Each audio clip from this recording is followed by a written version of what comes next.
All right, hey, shalom, shalom.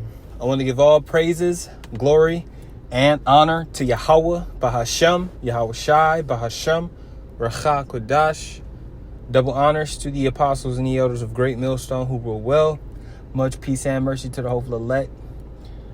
And, sincere salutations to you, Akim, out there pushing the truth in sincerity. Shalom. Blessings to your household. Now, this is going to be another lunchtime video. And, at camp today, we're going into various topics. And one of the topics that we were kind of going into was how perverse these women were. It was towards the latter of the camp. But basically, a lot of the perverse activities really stems from these heathen, man. And the main culprit is Esau Edom, right? When you fashion yourself in the likeness of whoever is ruling, you start to pick up certain characteristics. And a lot of the characteristics of Esau Edom are perverse, are vile, profane, unholy. You name it, man. The list goes on. That's why the scriptures say, lest there be any fornicator, right, as Esau, who sold his birthright for one morsel of meat. You see? So Esau is the standard of wickedness. He's the standard for wickedness. So I'm going to read this. This is Revelation 17. And I'm going to start at verse 4. And the woman was arrayed in purple, in scarlet color, and decked with gold and precious stones and pearls, having a golden cup in her hand full of abominations and filthiness of her fornication. You see, so this woman is talking about America, Babylon the Great, who sits on the beast, which is ultimately NATO and the EU, right? It says, and upon her forehead, and upon her forehead was a name written, Mystery Babylon the Great, the mother of harlots and abominations of the earth. Right? So it says Mystery Babylon the Great. It's no longer a mystery who America is, or it's like who Babylon is. It's no longer a mystery who Babylon is. We know who the virgin daughter of Babylon is. You can even Google it now, man. Google who is Virgin Babylon, and it'll tell you, man. Someone wrote a book on how America is the virgin daughter of Babylon. You see, but it says Babylon the Great, mother of harlots and abominations of the earth.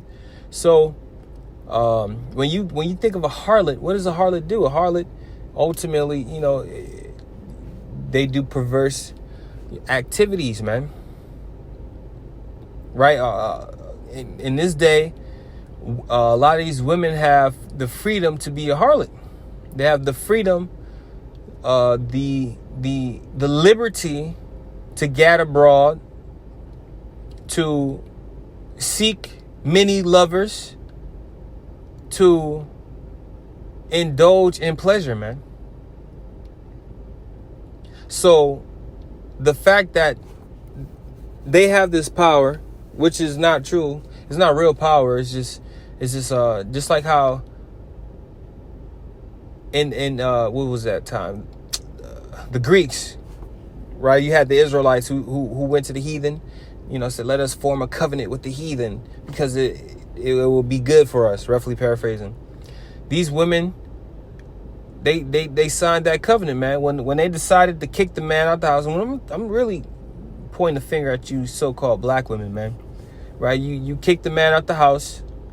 You signed up for Section 8, WIC, SNAP, all these different government assisting programs, which you can't get if you have a husband, right? You fed into the lie of independence. You fed into the lie of independence. And I posted, there was an Instagram video that I posted. I might put it in the post-production, Lord willing. But the woman, she was going into it, man. It was a black woman too. The only woman on this earth out of all the nations who wholeheartedly speaks proudly of independence is the black woman. The Asian woman don't talk about being a strong, independent Asian woman. The Ishmaelite woman don't speak about being a strong, independent Ishmaelite woman. So forth and so on. Only the so-called black woman. Why? Because she has fed into the lies and the deceit that she doesn't need a man. When in actuality, without a man, you have no purpose, man. The word woman goes back to servant. You were meant you were created to be a servant. You were created to serve your husband, to fulfill his desires, whether it be intermarital, or whether it be just silence, man. It could be silence. It could be food, cooking, cleaning, making sure there's a clean house to come back to. But one thing I notice is a lot of these women, they have not been bred or trained on how to treat a man, how to cater to a man. They've only been taught how to cater to themselves. That's why a lot of these women, they don't know how to cook. They don't know how to clean. They don't know how to fold. They don't know how to massage. They don't know how to do nothing, man. Not anything for you. The only thing she knows how to do is lay on her back and aim her heels to the ceiling. That's it. That's all she knows how to do. So to you Akim out there, a message to you brothers, focus on yourself, man. Make sure you're taking care of your daily necessities. You got, you take care of yourself, man. Focus on yourself, whether it be exercise, find a hobby, a skill, and hey, man, you can't focus too much on these women, man, because they ain't got it, man. Not on this side. We're gonna get the women we want in the kingdom. Right now, we got to deal with the scraps, the the hand-me-downs, right? That's just what it is. The best of the worst. You see? Why? Because this devil, Esau Edom, has given these people authority, man. I think brother quoted that. Let me see.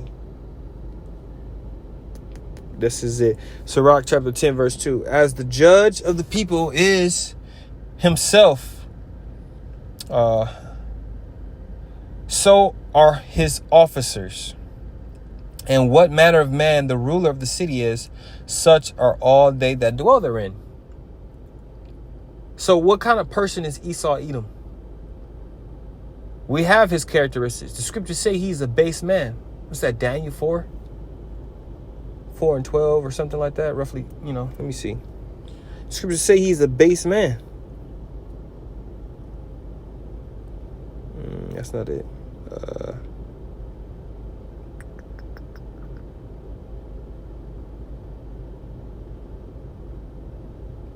I thought it was the 4th chapter. Let me see. Let me search it.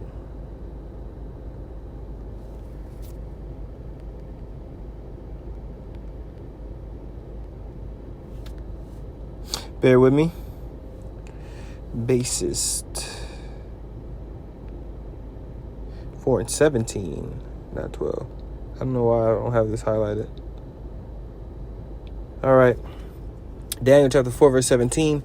This matter is by the decree of the watchers, and the demand by the word of the holy ones, to the intent that the living may know that the Most High ruleth in the kingdom of men, and giveth it to whomsoever he will, and setteth up over it the basest of men. Right now, who's ruling? When you go to 2 Ezra, the 6th chapter, it says what? Esau is the end of the world, and Jacob is the beginning of it that followeth. Esau currently is in power right now. Scriptures say the earth is given into the hand of the wicked. So what does that mean? The basis of men is in power. That's why everything is lowly. That's why everything is vile. That's why everything is corrupted. The water's defiled. The air is defiled. The food is defiled. Everything is at its basis level, man. The earth, the entirety of the earth is at its base level, man. Filthy. So what does that mean? All the people are filthy. The minds of the people are filthy, man. Hey, I was meditating on this the other day. I'm glad. I am honored that I can't read minds, man. That I can't read people's thoughts. Just seeing some of the actions of these people vex my spirit. I could only imagine the thoughts of these people. Hearing or just even being able to see the thoughts of these nasty ass people, man. You gotta think about that. Cause you already know the type of thoughts you think. You know, demons come up, try to, put certain thoughts in your mind. You rebuke those thoughts. But you don't know what type of thoughts another person is thinking, man. Could be way worse. Way worse. And they actually put action towards those thoughts. So not only do they think about these things, there's action to it. So if there's action to it, now they're indulging in these different acts. That's why the scriptures say Lot was vexed with the filthy conversation of the wicked, man, because he was hearing the things that they were talking about, man.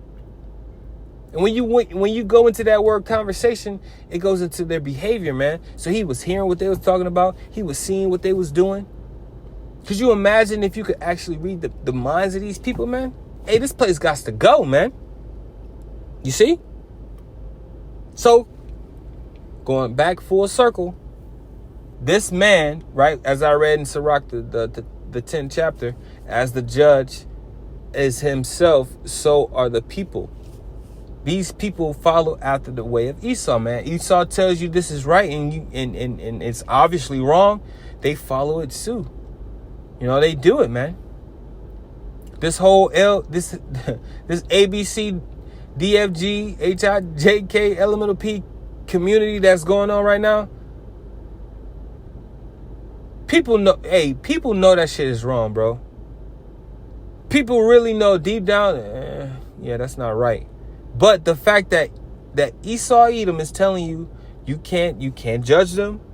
You can't call them out their name. You can't mispronounce their pronouns. You can't do nothing to these people. Now they're looking at this group as, damn, maybe this ain't wrong. But deep down, your conscience, man, you know that shit is wrong, man. You know that shit going off. Come on, bro. How could a world, how could a nation, how could a society sustain itself without a man and a woman bringing forth life into this world? You can't say, oh, well, there's sperm banks and there's different things like that. Okay, well, what if the men don't want to donate their seed to these different establishments? Now what? What are you gonna do when you as a dyke and a lesbian couple want to have a child? Oh, well, we're gonna adopt. Okay, well, if there's no more children to adopt, what are you gonna do?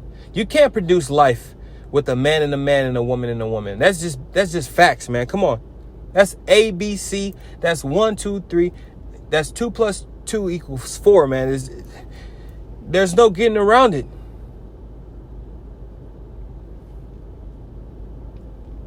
So, hey, look, I'm gonna end it there, man. Because if not, I'm gonna be in this car all night. So look, hey, at the end of the day, I'm gonna go back to the Sirach because there's a point here. It's not in here. Sirach chapter 10 and verse 4.